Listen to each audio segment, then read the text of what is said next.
hello लोगोफोर आंनि गुबुन मोनसे गोदान भिडिअ बयखौबो नि गोसोफोरखौ जों बरायग्रोनाय थाबाय स' आसा खालामो इसोरनि अननायाव बयबो मोजाङै दं आंबो मोजाङैनो दङ स' लोगोफोर जोङो दिनै शिव मन्दिराव थांगोन आरोना टिहुआव लोगोफोर दायो जोङो थांगासिनो न'नि गोजा थांगोन फेमिलि जमानो आइ थांगोन आं थांगोन आब' थांगोन मामि गिदिर मामि उन्दै ओमफ्राय गेन्द्रा थांगोन आरोना स' नोंथांमोना सोर सोर आंनि भिडिअ नायनो मोजां मोनो आंजों लोगोसे नायलांबाय थादो भिडिअखौ मोजां मोनोबा लाइक शेयार कमेन्ट खालामनानै होबाय जाबाय बारा गोजान नङा आरोना टिहुआ ओरैनो 15 मिनिटसोल' लादों खोमा स' नोंथांमोना आंजों लोगोसे नायलांबाय थादो जोङो दा शिव मन्दिराव थांगासिनो आरोना लोगोफोर मन्दिराव थांनो ओंखारबाय जोंहा देलायलाय देलायलाय देलायलाय देलायलाय ना खाथिना उन्दुनो ओंखारनानैसो गाबबाय थाबाय बिहा माबा मालाया देलायनायनि बुरबा बिहा गाबनाय दुमसो दिनै टाइमा जाबायना बेना उन्दुनाया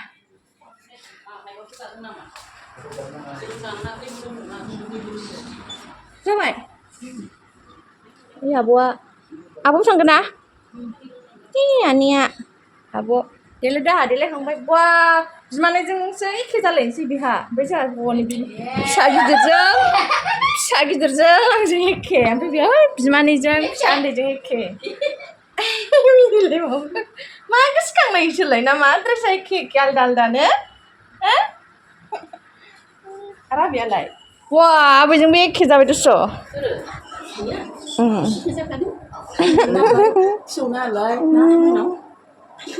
बेहा दिनै देलायनायाव माबा गाबनायासो दुहुम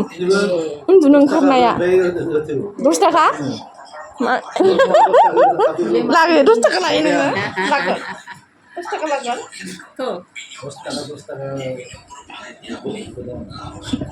10 थाखा लानो 10 थाखा सेन्देलखौ हावैखौनो गानगोनलै आयै गारियावसो दोनखायो नङा खेङो नङा नै गारियावसो दोनखागोन ना आथिं गोजासो थांखागोन नालाय ओंखायनोथ' हावैखौनो गानगोन आङो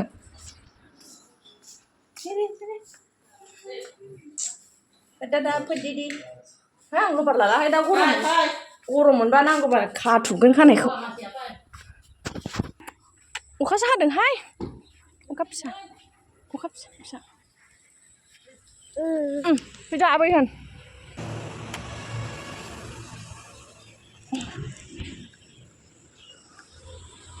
गारियाव गाखोना थायो होनोसैलै अखा हादों थाब थाबनो बोरो फिसायालाय है नै मामि गायावसो दोनहरजाबाय आंजों बुस्थुआनो बारा जाथारदों गारि नुवाखै मा गारि गारियाव खालामागोन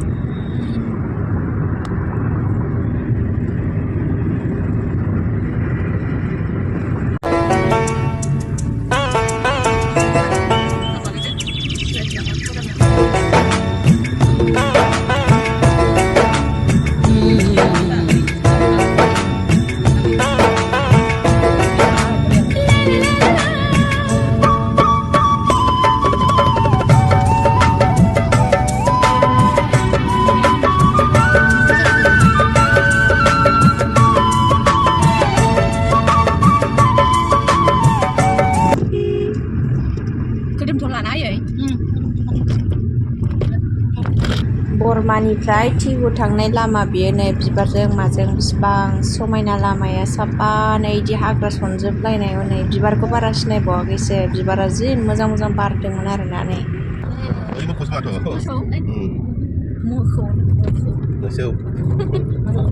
मोखौ आं दै गनायखाय ना लांनो सानदोंमोन होनदों मोखौसो गोसोफोर गिदिर लाबोसिनो आरो हायो सालान माबाबाय थानांगोन थानांगोन रिसिप्ट थानांगोन बायनाय मोनबायबो टिहु नै मन्दिरा मानसि दङ खामानिखौ हाखारसारदों ना मायाव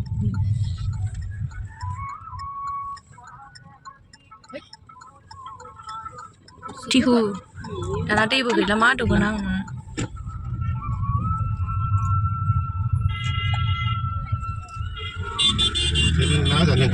फैगोन जानो ज' ज' जानो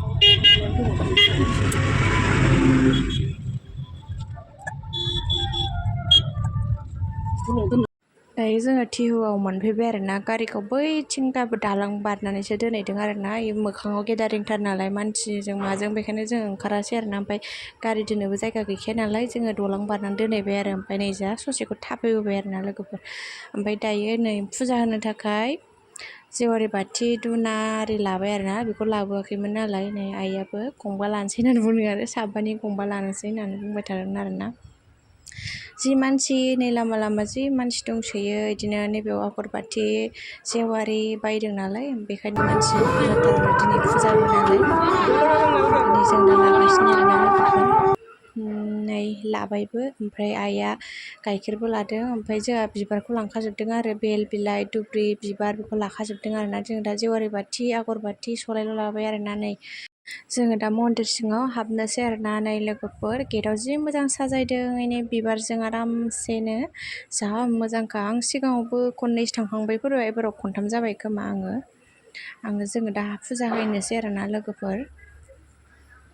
सिङावबो जि मानसिमोन आरोना नै जायगाखौनो मोनलायलाया आरोना जेवारि होनोनो नै लाइन जालायलायनांगौ आरोना लोगोफोर मानसिया जा बुरजा जादों आरोना जोङो मन्दिराव बिदिनो 7:30 8टासोआव मोनहैदों खोमा बिदिनो जादों आरोना टाइमा 8टासो जाबायमोन आरोना ओमफ्राय जोङो दा फुजाखौ होनानै लाग्रोनोसै आरोना नै लोगोफोर मामिखौ आब'आ लाथ'दों आरोना जोङो दा आइजों आंजों होग्रोदों ओमफ्राय जोङो होखांनानै दा मामिजों आब'जों होथोंसै आरोना मामिखौबो लानांगौ जायो नालाय ओमफ्राय जों दा आइजों आंजों होग्रोबाय आरोना नै लोगोफोर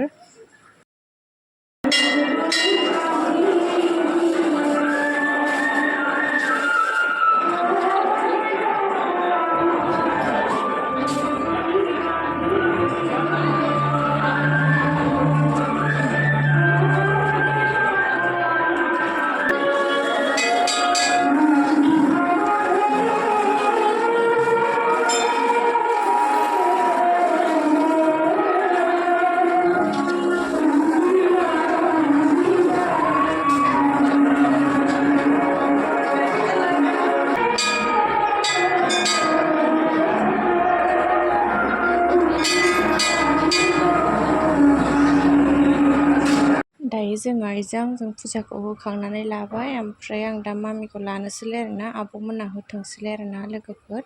फाला बदल आरोना नुबायना लोगोफोर जि मानसि जादों लोगोफोर गेदारिंथार आरोना मानसिफ्रा मामिया नायनानै बावबाय आरोना मानसिफोरखौनो मामिया जि मानसिफोर नायदों आरोना नै गाबाखैबो दल'नो ओरै नायथिंलाय अबाव लाबोगो सानदों खोमा आरोना मामिया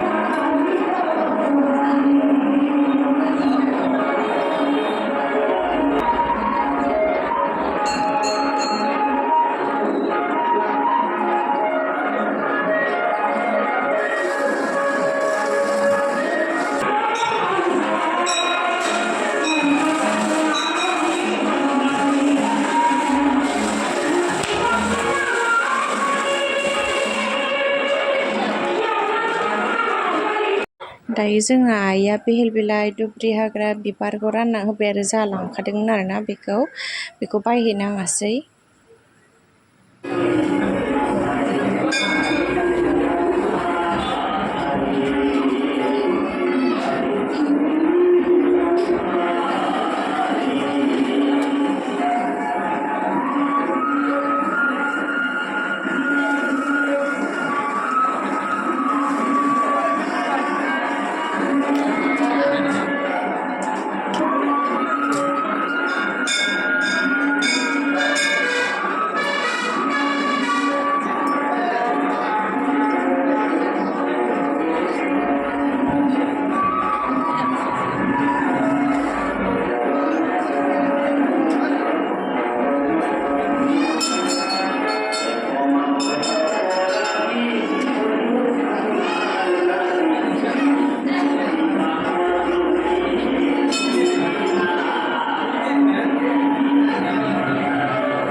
दायो जोंहा फुजाखौ होखांबाय आरोना लोगोफोर ओमफ्राय फुजा होखांनानै ओइथिंसो ओरैजाय फारसे साइडजों लामा दं आरो बेजों ओंखारबोनांगौ प्रसाद लानानै आरोना ओमफ्राय जों ओंखारबायमोन ओमफ्राय दा जोङो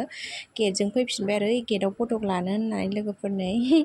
गेटआव दहाय फटक लालांनाय जायाखैमोन नालाय बेखायनो फटक थिखोनो होननानै गेटथिं फैफिननाय जाबाय आरो नै लोगोफोर जोङो दा एसे फटक थिखांसै आरो मा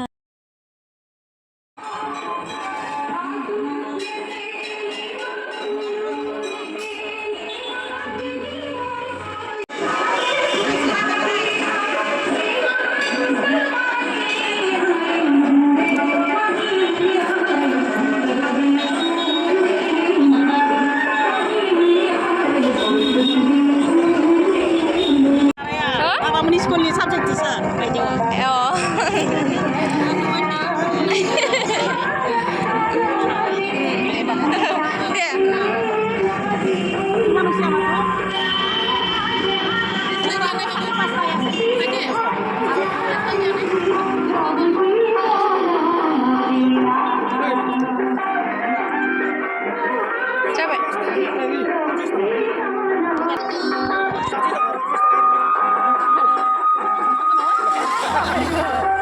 आजिखालि फैसा गैला सिरिया नापाय जाबाय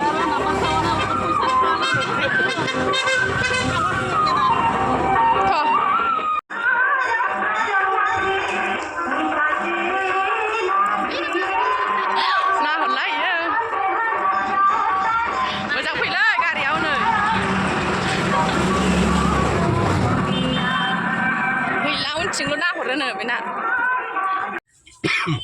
मालाय मामियाबो प्रसाद मोनबोलायदोंनोलै हनै आयु सानसे हरखादोंनो मालाय बासआव जासिगोन फोथा थुलायनाय ओइ गाज्रि मोनलायदों मा आयु थालिर जानायाव नै थालिर नङा आपेल आपेल जादे मा जाबो जानोसै आयदा संख्रि गैयासैनि गाजिया संख्रिफोरबा हामा जायो नालाय गैलालाय अखा हादों हनै हो सैमायानो उरुफैजोब्बाय हनै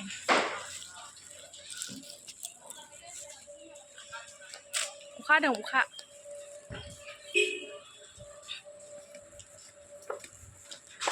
मोनफैलायबाय जोंहा न'आव देंदेने बेनि आबौआ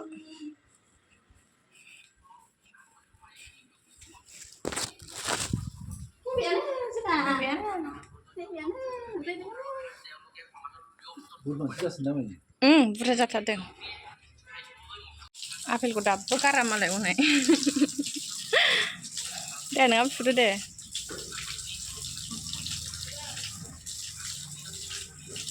फैसाखौ गावहासो लानो नागिरदोंमोनरा बे फैसा होनायखौ दायो न'आव मोनफैबाय आरोना लोगोफोर जोङो नै आंनाथ' खानाया जाय ब्रें-ब्रेंखा जाय ब्रेंखौनो जि हसारनानै थांस्रोलायदों मानोबा आं खर'खौ लोबदोंमोन नालाय गिसिमोन नालाय बेखायनो हसारदोंमोन आरो दा रानजोबनानै जाय ब्रें जाजोब्बाय आरोना नै दा न'आव मोनफैनाय लोगो लोगो आं खानोसैलाय आरोना लोगोफोर नै